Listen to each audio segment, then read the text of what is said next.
Mobility, flow, and balance. Start with your book. If you don't have a book handy, go and get one. We're going to be here for a couple of minutes doing a handful of things, but the bigger your book, the harder the challenge. If you have a mirror, put yourself in the mirror, in front of the mirror, so you can initially see that you're at least getting your book set in its good form. Can you take your feet and feel your heels, the side edge of the heel, come together? Lift and breathe. And as I'm staring at myself in the screen, it looks to me like my book is sitting already wonky. It didn't feel wonky, it just looked uneven. So with your arms high, make fists, glide the shoulders down. And as you glide your shoulders down, the elbows are going to slide. And I want you to keep pulling until your arms get into what I call the W. So your thumbs should be pointed back. Reach, release the finger grip. And even if you're only pulling with one side, right? So if you feel like you can slide, and I'm saying this for you, Marlene, right? So you might not be able to feel like making fists with both arms is right. But if you feel like you are going to incorporate your arm glide, right, then you're not going to make fists. But the thing that I want you to take note of is that the arms are in a V or a Y starting position versus here, because if we get the elbows too close, then the hands cave in. And even though you feel like you can still pull at that point, you're not recruiting from the right spot. So open it out, glide the shoulders, make fists. When you make a fist, you're releasing your thumb and you're trying to keep your thumb pointed back.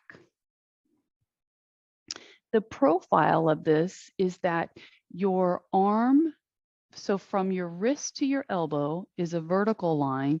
So we don't drive the elbows back like that, thinking that we're doing the right movement, right?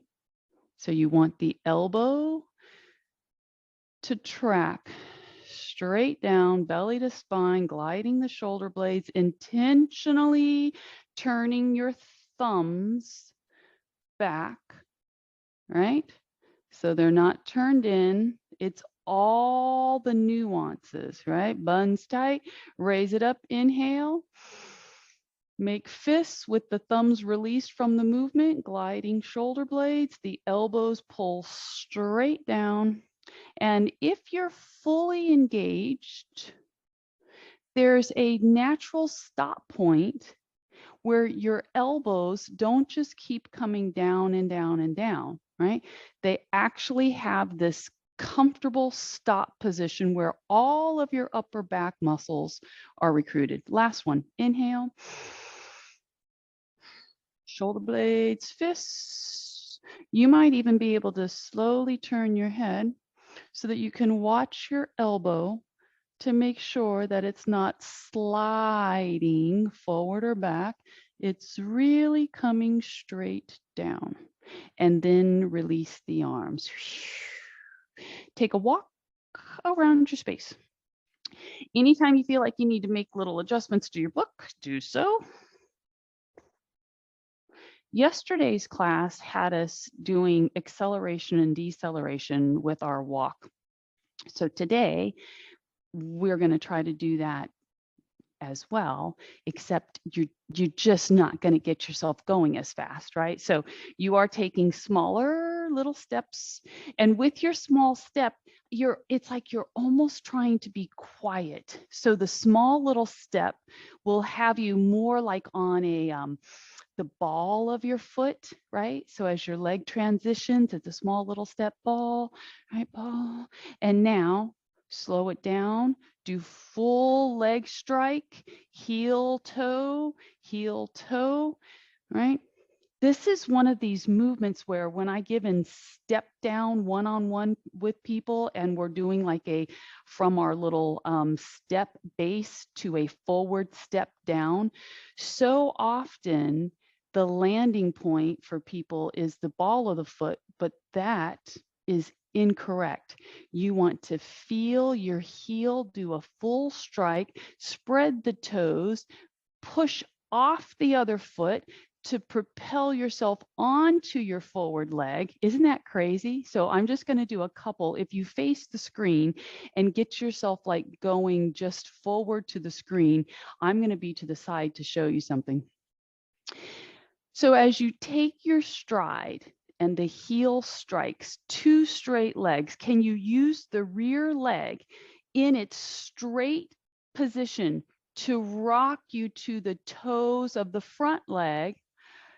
Still 2 straight legs. Now, without stepping back, you're just going to rock back, and I'm going to lose my balance here. I'm going to square up. So here we go. Stay with me now. Come back into line, face up to me. Pretend like you're getting ready to walk towards the screen, but you're going to not heel to toe stance. You're just going to take the stride, heel down, rock off your trailing heel so that the front leg loads, but don't let the back leg relax. Stay active. And now rock back, pause, 2 stiff legs, rock, squeeze, keep active back leg, rock back, rock forward. Don't let the knees soften. I'm actually holding my arms out to help with the stabilization, right? I want you to feel as your front foot starts loading that the toes are spread, and when you load, you feel all of your foot be part of your support base. Rock, roll, belly to spine, tuck it in, rock, roll. Get ready. On your forward rock, pause, take your rear leg, step forward with it, heel strike, don't bend the back leg, stay long, push off the toes of the back leg, rock back, 2 stiff legs, heel toeing. The heel toe, it just happens to be one of the, like, it's not like complex, because how hard is it? You're just going heel toe. But guess what? So much goes wrong because as soon as you get forward, if you release the weight and the function of what the back leg's supposed to do, then the foot may actually swivel on you. So stay up. And this is where your mirror comes in handy, right? So as you're in forward rock, if you see the back foot ankle collapsing, you know that your knee has also collapsed and you've lost your squared hip line. Rock, roll, shoulders, belly, and spine, rock, roll, rock, toes, heel. Do one more. Rock back, toes, walk. So now, forget everything that you just did. I want you to walk with just like your leisure about yourself. You're not trying to hold anything in any particular position other than you're trying to walk without dropping your book. Change your direction. Go around your space. I want you to feel like the first word that came to my thoughts was a little uncomfortable, right? A little bit uncomfortable because since you're not really paying much mind to your body position, you might feel like your book is a little bit wobbly. And that should give you this little trigger. Oh, the trigger is, oh, am I really stable? Is my neck where it needs to be? Come back into your place.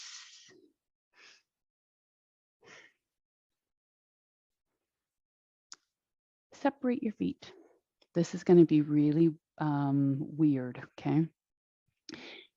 You are going to be working ankles and knees. So initially, your feet, you're trying to get them to track forward, and then you get to let the knees draw in so you feel the It's called flexion, and you get to feel something at the knees and the ankles. And then once you're down, you're going to try to make big circle with your knees, which should then give you a whole different sensation through your ankle, right? Come up, bend, circle. And as you're driving the knees into their open position, feel, identify that you can feel some activation in your glutes as you rise up. Circle wherever you want to put your hands, right? Rise up, circle. And as your body becomes like receptive, your down may be able to be greater, right? So if you start with small little circles, it might look like this. But if your feet and knees and hips are willing, then you really get into the side edge of the foot, push it around. Can we go the other way?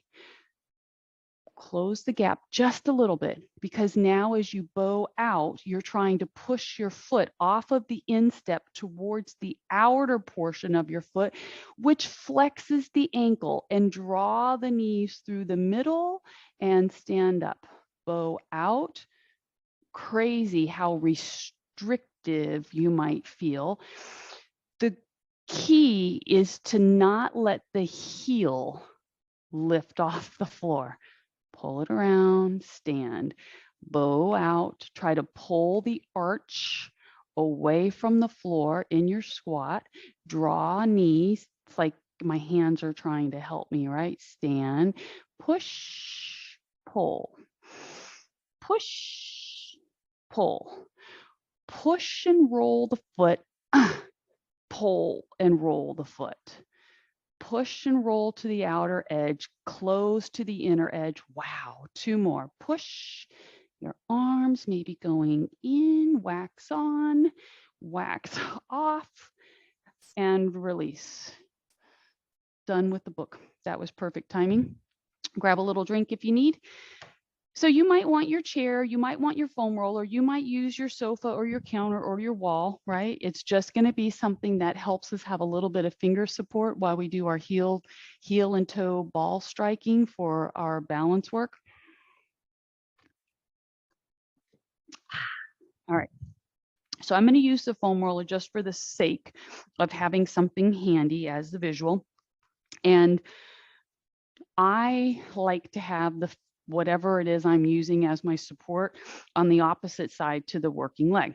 But if you only have one good arm to use, then it doesn't matter, right? Put it wherever it needs to be. This is a tactile feeling. We don't just want the foot swinging. You want to feel ball of foot, heel of foot, no contact. Heel, ball, bend. Yikes. As it comes down, it goes into ball, heel, because with the heel push at this point, you're in hard flex. Point, so we strike heel, pull ball, and then your foot is in pointed toe as you're in a tight curl. Okay, so here we go. Ball, heel, just a little extension, right? Ball, excuse me, if I could just get the terms out right. Strike, ball of foot, heel of foot, heel of foot, ball of foot into a nice hamstring curl. Push, pull, push, pull. If you need to, as we get into this rhythm, right? If you're finding that only the ball of the foot is striking the floor, that means you are missing half of your ankle mobility. Flex, point. Flex the foot, point the toes. Flex, point. Flex, point. 5, 4, 3. And the standing leg should be fired up. Release and relax. The standing leg should have had a fire burning in that hip stabilizer. Other side. Go as slow as you need to, use as much support as you need to. But since this movement is not about aggressively swinging the leg, right? It's more quiet. It's the precision of, I'm just going to keep layering the content, right? The information. You want to be at terminal knee extension and then hamstring curl. And the thing that might be throwing you off that you're not even aware that your body's doing until you turn to the side and catch a glimpse of you is this. If the leg bends back, but the knee is forward of your stance leg, you're not doing the movement right. Yikes. So it's easy to keep the knee forward and do this, but yet you're not firing up your hamstring. So when you pull the whole foot back and you get into pointed toe, for a moment, the thighs line up. That is hamstring activation. Push, pull, push. And without your mirror, and this is why you've got your little trusty little handle support, because you might have to go, how do I get my glute to draw my hip back so that I can fire up the hamstring? You're like, I thought this was just a balance move. Push, pull, push, pull. 5 more. 5, 4, 3, 2, release. Wow. Relax. Okay, move your phone. Grab your chair. We're going to be seated, doing hip flexor slide and glides into our nice little hamstring stretch. And then we'll be stretching the top of our foot. We got a lot of things going off here. So you're in side sit, or if you're not in side sit, that's fine. I go to side sit just for the visual. You might be facing the screen doing your slide like this. And from side sit, it's like, yeah, but your body line's all crooked. That's what happens on the chair, okay? It doesn't make the movement less effective though, all right? So push. When you push back, don't overly push. You might be able to get your leg straight, that's fine. If it doesn't want to go straight, don't force it, because the more you have to force the back end of it, chances are there's something that will happen. That'll be one of the few times where you go, oh, I'm supposed to keep my back straight too. No, not then, right? When you put the force into straightening the back leg, because of our precarious sit position, your body actually needs to act like a lever going forward instead of you trying to pull up because we don't want to crimp the low back.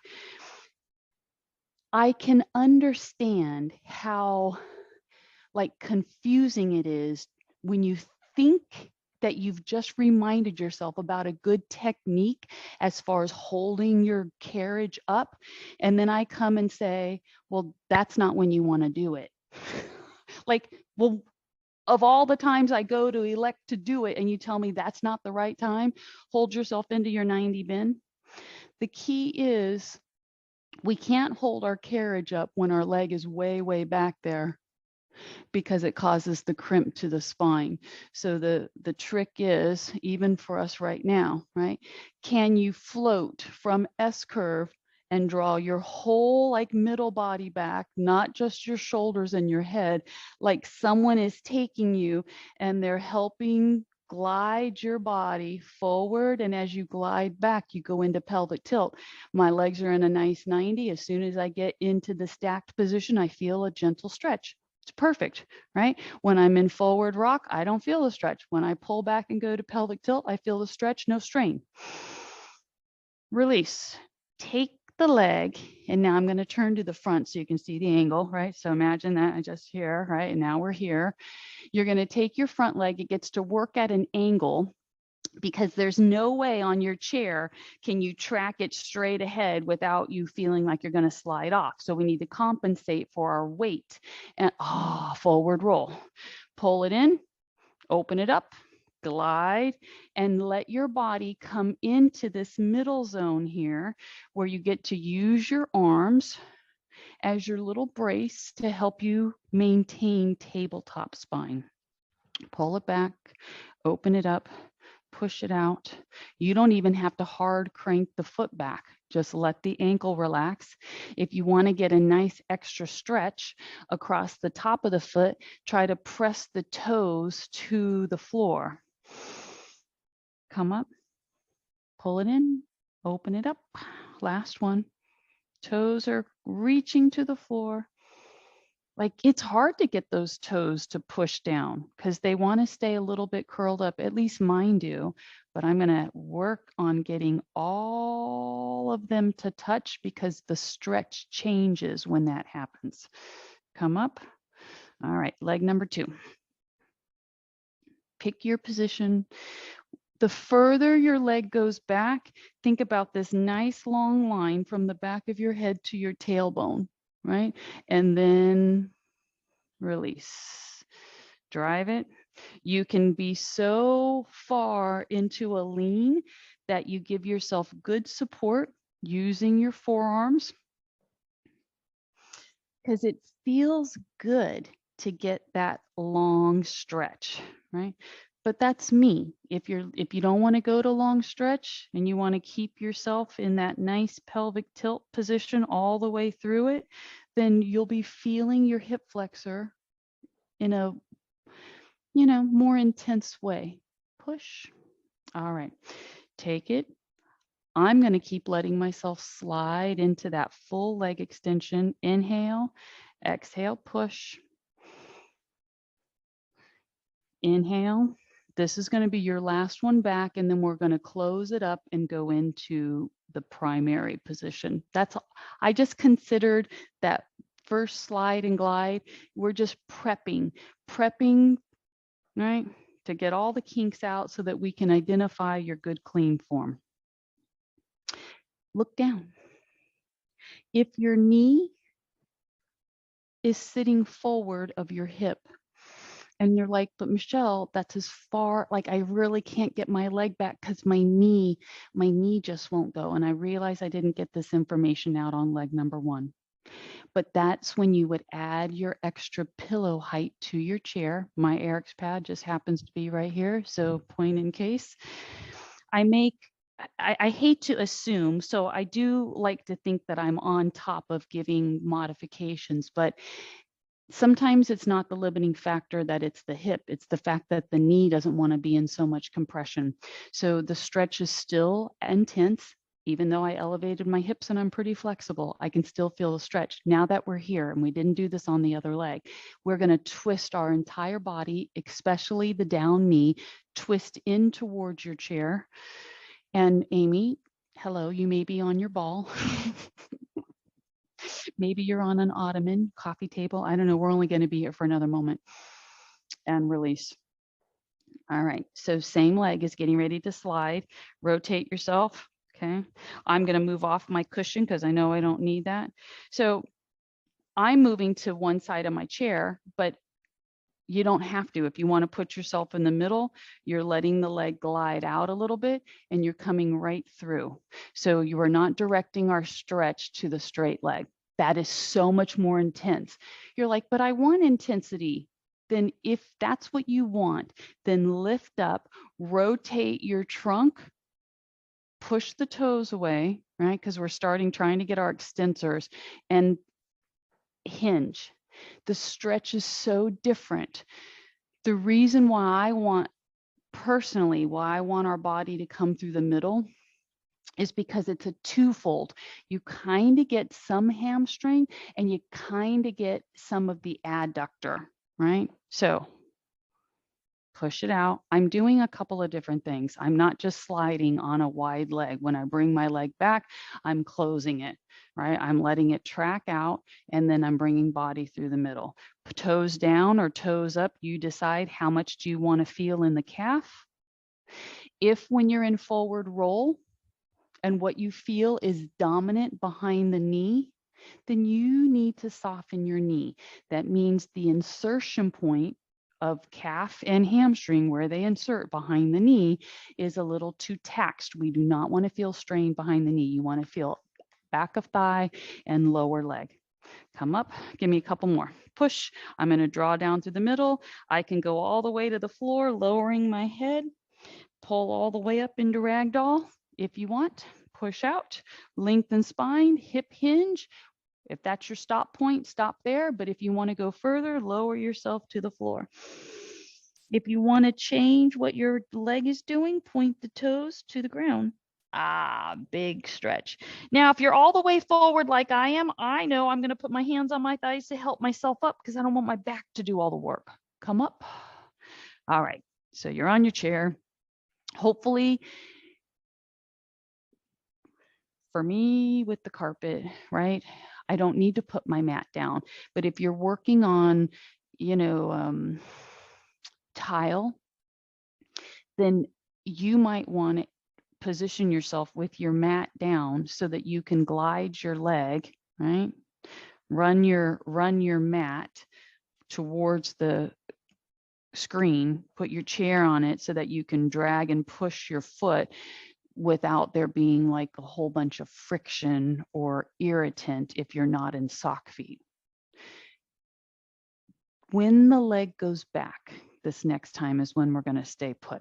Okay.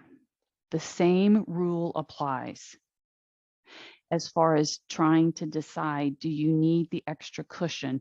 If it's really hard for you to finagle your foot under your chair, then you probably are a candidate for building your hip base up, right? It doesn't lessen your stretch. Even if we all put a pillow under us, it doesn't lessen the degree of stretch because we're not trying to make this a knee flexibility move. We're trying to now take our foot as it comes forward, bear down into it so that you feel the top of the foot around the ankle and all through the top as if you had shoestring on where the shoestring would be, that you're feeling some stretch there, and then let it push forward. Heel drives, spine lengthens. Wow. Look at your foot. Did the foot kind of take on did it conform to an angle? Realign it. If there were going to be an angle more than straight up, we would internally rotate it and try to take the pinky toe and pull it to us, which is really hard to articulate. So neutral is the easier of the two. Come up, track it back. This is your last one. Let it get back there. Start bearing down into it as it's pulling forward. And right before it transitions to leg extension, I want you to just go slower. It's like you're trying to push along. So now I'm at my toe area and I'm going to just roll a little bit. I'm rolling pressure towards my pinky toe and then rolling it back towards my big toe because you're right there around the toe junction line. Tends to get really tight. So just roll it around a little bit. You'll know if you're doing too much. Don't bear down on it. You're not trying to create like strain. You're just trying to bring your awareness to, are your toes really sensitive right where they meet the meaty part of your foot? Mine happen to be. Push it out there. Raise toes. Can you raise the toes and then wiggle them so that we're not just yanking the extensors into full activation? So we've got the angle, the ankle angle, and then the toe wiggle, right? And now forward lean all the way down. And if you're able to put your hands on your toes, right? One hand on your toe, then I want you to keep your ankle angle, but use your fingers to push your toes away. And see, this is the challenge. Can you have your hand drive the toes away and then draw the ankle angle to a tighter angle while your hand is pushing your toes away? That is what we're really trying to get to here. Wow. Release and relax. Sorry, I get super excited about sensation. So I don't need the cushion. I'm going to pull it out from side number 2. So think 3 dragging back, right? We're going to do 3. Start the push, because on the 3rd one is when we're going to do the little extra little weight around the toes. Look at your leg, release it, push it under, start identifying tracking line, like no neck and shoulder stress, right? Are the knees falling apart? Track it, pull it forward, feel the stretch. Where's the resistance? Wow. And then get it forward. Actually go into your flexed foot. Take your roll down, nice little stretch, relax the head, roll yourself up. And now this is the one you came for. So work it under you a little bit, get yourself settled in. As the leg starts coming forward, it's almost like it's just being bumped forward a couple of inches at a time, because you're trying to find the threshold of where do you feel the maximum amount of stretch. That's stretch, not strain, because that's where I want you to hold. And then you're going to try to work it towards the pinky toe, towards the big toe, and your whole body kind of gets incorporated, right? It's hard to just move the knee without your body feeling like it's trying to help. Do you have one toe that as you roll to it? For me, I'm trying to figure out which toe it is, but I think it's my 3rd toe. Wow, it's so tight. And now let it follow through. Woo. Forward position. It's amazing how when we do stretches that we actually can, even something like this, you can go too intense and create a little strain. So you have to be careful, right? So go into your flex position, wiggle your toes, make sure everything's okay. Okay. And now ankle angle as tight as you can get the toes to pull back, because I hope that as you roll forward, right, and be like, oh, I'm so close. If you can't get your foot, then don't worry about it. But if you can draw down and your hand can drape over the toes, your hand is pushing the toes, right? And then the ankle is going to pull back, but you're not going to let the hand pull the toes back. The hand pushes the toes away while you try to create your ankle angle, which is such a conflict with your brain that the body is going, how do I decrease the ankle angle and push my toes? Because they're contrary. And release. Maybe you didn't get that. It's okay. Sit, get comfortable, shoulder circles. Our shoulders should be able to work independently of one another, right? So whatever your head wants to do, right? You don't have to sit fixed stare, right? If your gaze is down, like my head wants to turn just a little bit in the direction of the lifting and rolling shoulder, right? So if you want to be loosey-goosey, be that. I would prefer that you're loosey-goosey versus being so stiff that your shoulder actually never comes back down. So here we go. 5, 4. My hands just get to slide along my thighs. 3, 2, and go slow. Change it. How much elbow sweep should you have? I don't know. Whatever feels normal, right? It's crazy. I feel like my head's kind of like the bobblehead doll. But certainly it wants to turn towards whatever arm is in motion on the forward glide here. 10, 9, 8, 7, 6, 5, 4, 3, 2, relax. Pick it up, drop it. Pick it up, drop. Are you having a hard time actually dropping? Up, drop. It's like, are you trying to slow yourself down so you get the push? We want to de-stress it. Up, drop, up, drop. 5, 4. You're not going to hurt yourself with this one. 3, 2, relax. Okay. So I wonder if you could keep from smacking your own hand, can you crisscross? This might be worth me showing you the back end of it. If you're one arm, if you're only in one arm function, right, then do that. But I want you to think nice high reach. As they come back, you're trying to crisscross to touch your shoulders. Stretch, switch the crisscross. Now, as you go into crisscross, in order to get to crisscross, your head may end up drawing chin down.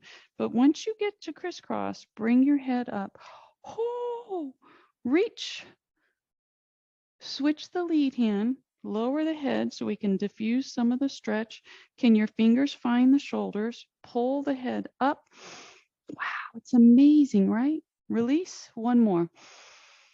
Pull back, belly to spine. Find the shoulders, pull your head into the shoulders because the elbows want to close into the head. We're trying to expand the elbows. Wow. And release.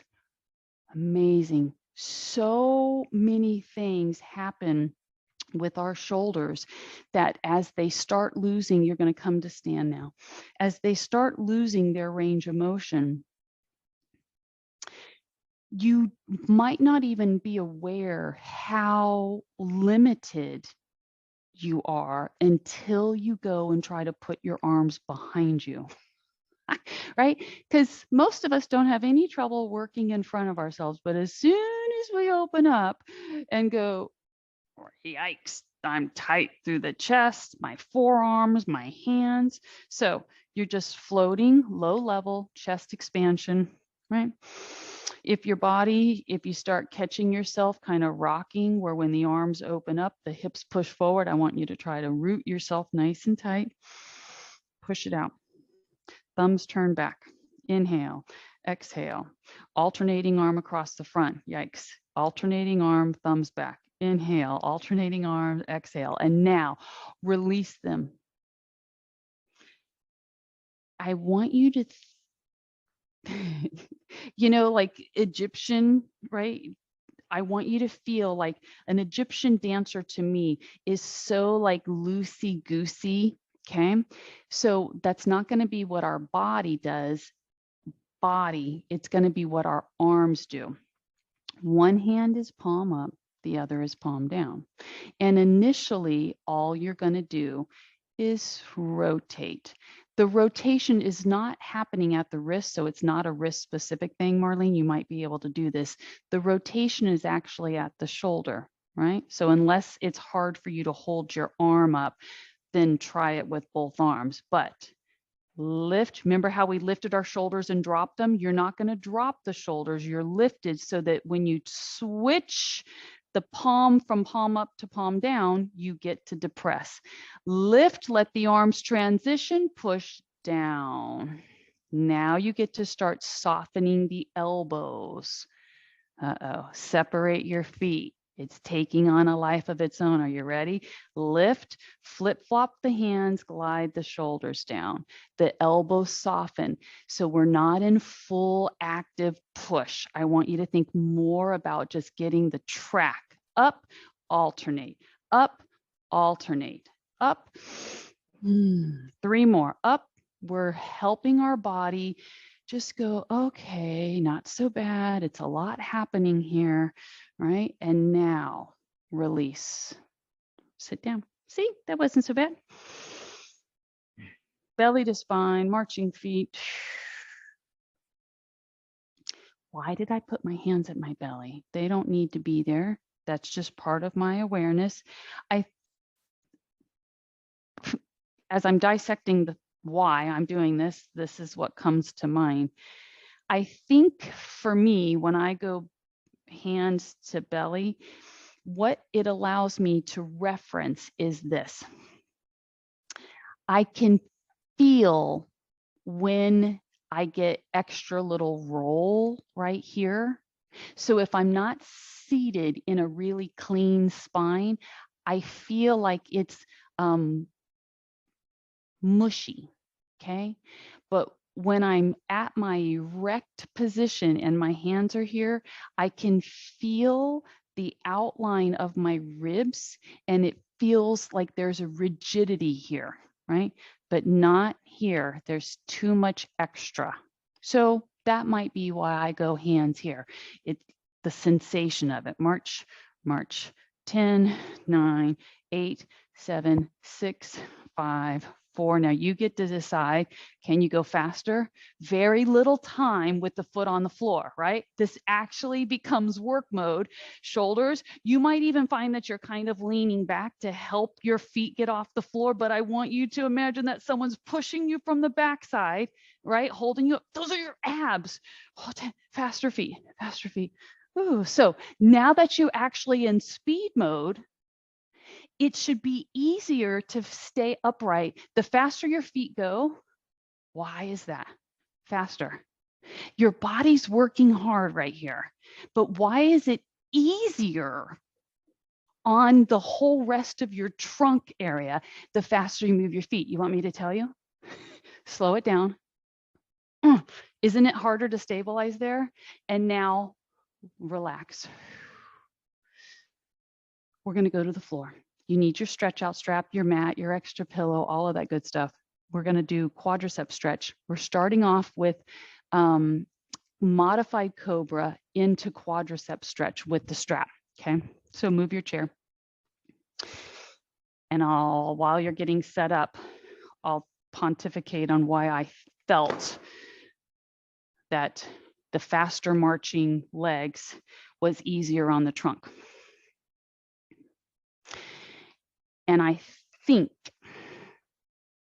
it's because your foot was only barely lifting. So that transition time of when you didn't actually have either foot on the floor happened so much faster that actually lessened the workload, even though it made it elevated. Like for me, that got my heart rate up a little bit, right?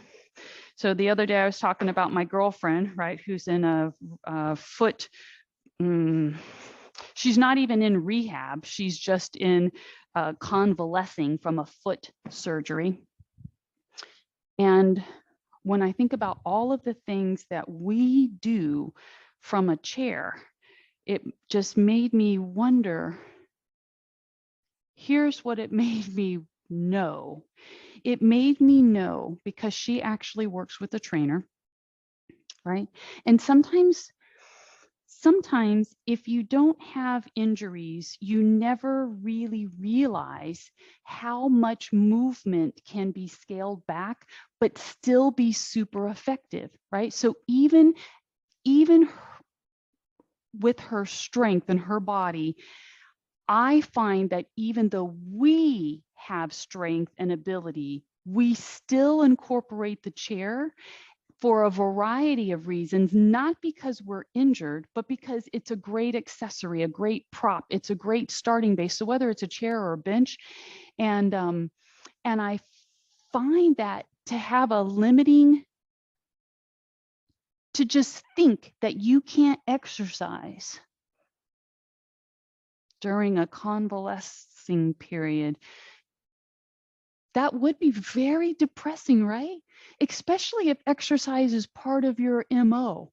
You exercise every day, one way or other. Now you can't even go out for a walk, right? So in Cobra, no arm position other than I brought my little cushion to help me get a deeper stretch right out of the gate. If the pillow or your towel, if that's like too much for you, then go to flat elbows on the mat. You don't have to prop yourself up. But if you are propping yourself up like me, it's crucial that you bring your body to meet your pad so that your elbows can stay under the shoulders. And we're going to give ourselves a nice firm push away from the floor so that we're in a beautiful line and stretch and everything feels good. If there's anything about this that doesn't feel good and it doesn't feel like your body's receiving it the right way, then just lay down and relax for a moment. All right, ease out of it. Oh, just transitioning off the pad, you might feel like it's somebody else's parts that you're using, right? So I did say we're going to be doing quadricep stretch with the strap. So we'll be in face down. You're going to strap up your one leg. And I'm thinking about Marlene right now. Like, if you didn't have the use of one arm, right? I mean, and one arm being your very important wrist, just trying to pull your pants on. Have you ever had that bum shoulder thing where the whole pulling motion just bites your shoulder so much that you're like, I just need to figure out how to do my activities with my one arm. So I'm thinking about Marlene, right? And Marlene, what I'm thinking is that your elbow, right, is going to be a very useful prop for you, instead of like, if I were Marlene and I'm trying to exercise and I know I've got a wrist I'm not supposed to use, but yet that arm isn't in a sling, I would put it against my body as if I did have a sling on it. And then I would be using my elbow. And the movement takes on a life where now I've got to figure out, how do I get this strap above my head so that when I lay down, my arm is out of my way and yet I'm strapped up. So just, if you all did that and go, oh man, I can do these things, it just takes a little bit more thought. So now I'm holding my strap with my opposite hand because I'm imagining that I can't use that wrist. So the arm is bent.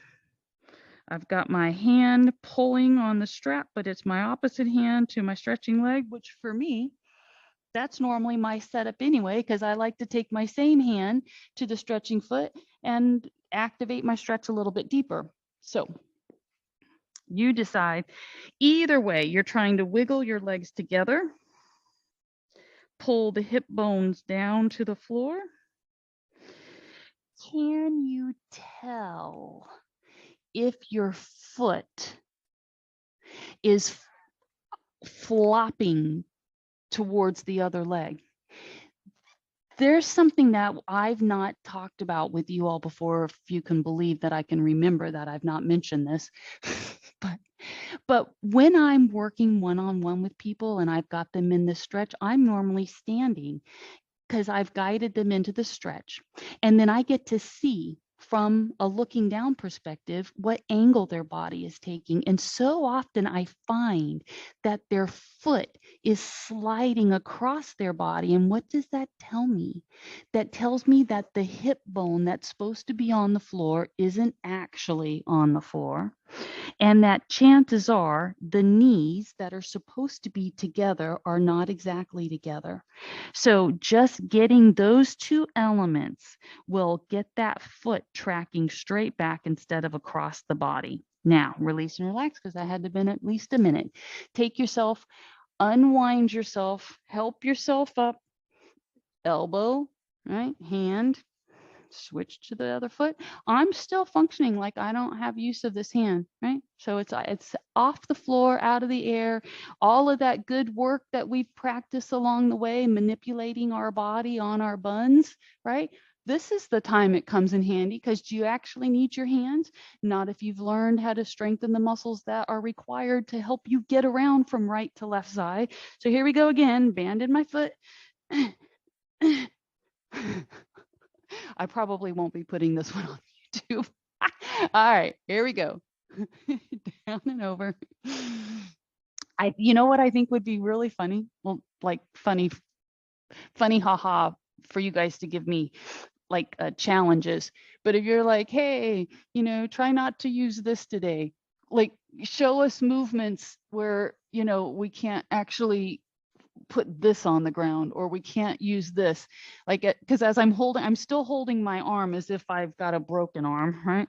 All right, so I've now manipulated flat hip bone, legs together, squeeze the buns, my forehead's on the floor,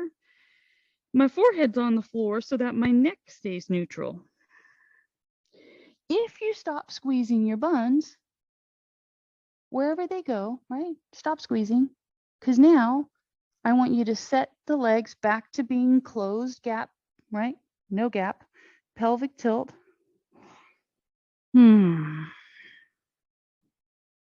Keep trying to pelvic tilt deeper. It doesn't have to be about the foot touching the bum, right?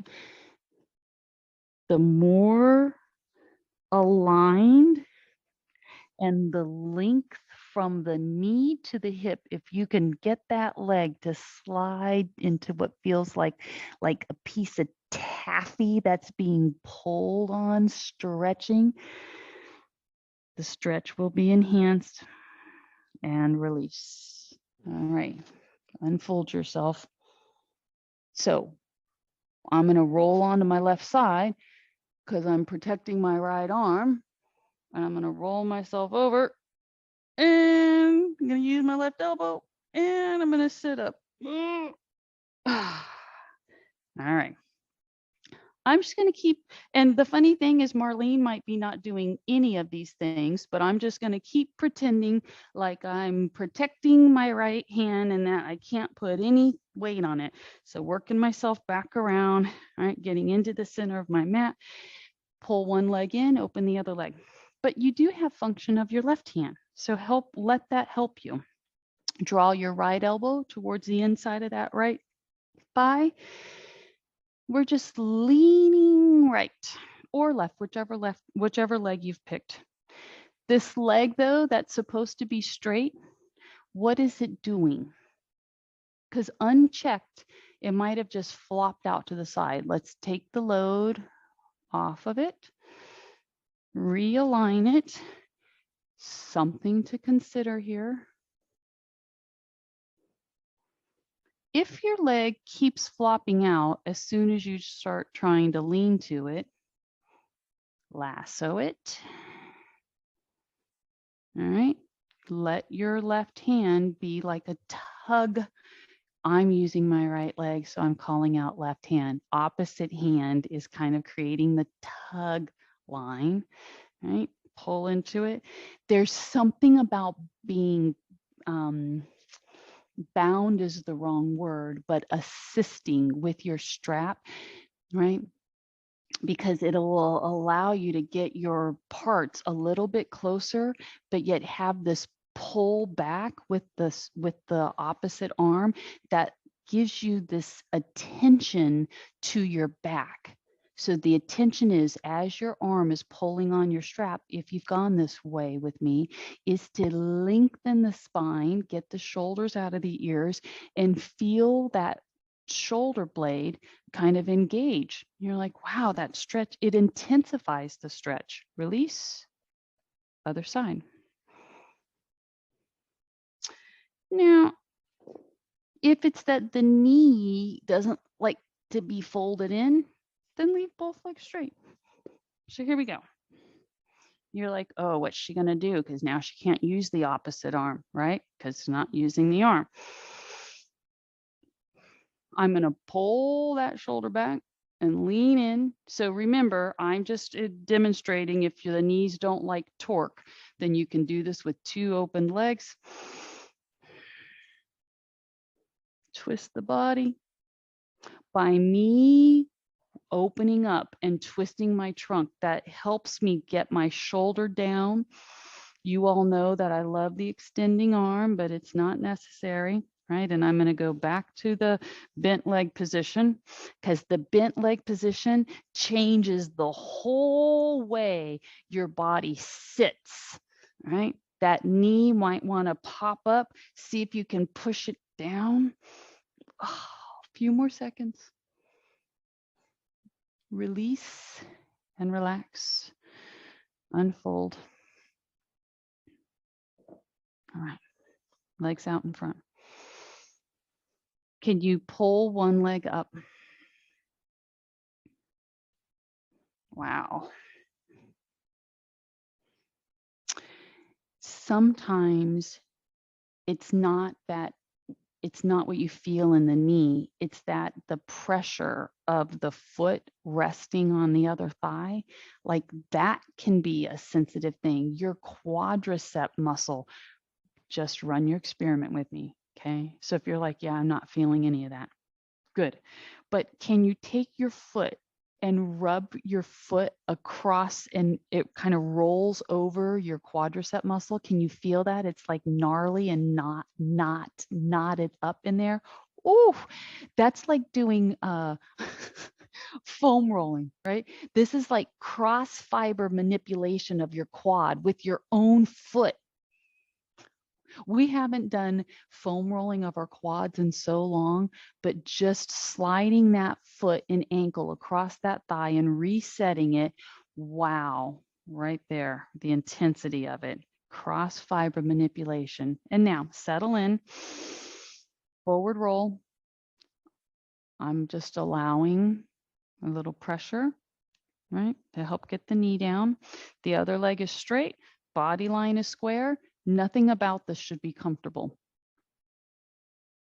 Shouldn't be painful, but it should be oddly like sensory overload in so many different places of one, the push point of the ankle and foot on the thigh. The stretch is actually happening in the rump on that bent leg. The other leg is really hard to control. If your hamstrings are really tight, you'll feel a stretch running up the straight leg. Release and relax. You're like, oh, Michelle, this was quite a challenging one to end with, right?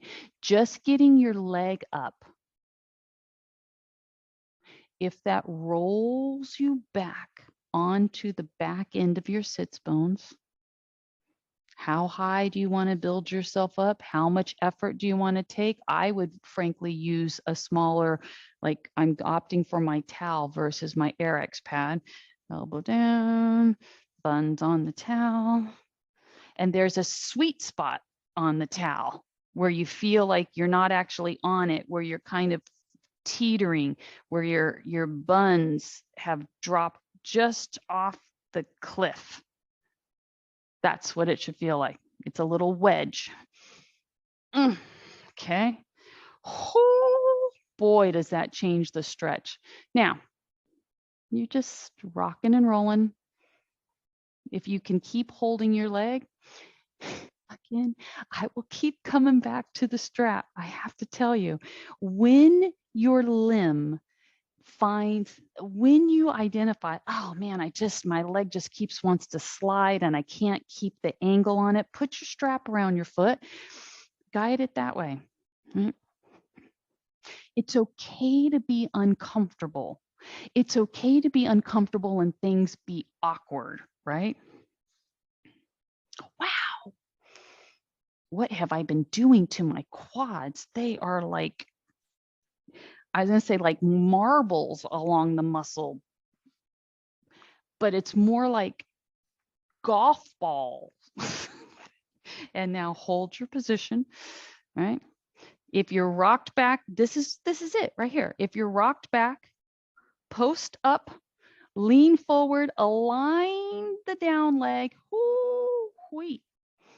If you're nimble, take your free arm that's closest to your foot, pull it around the front of the foot just so that that foot is anchored, because you're going to take your knee and you're going to try to square your parts up. Oh, and release and relax. Shake it out. I know that the torque on the knees, right, is a super duper challenge.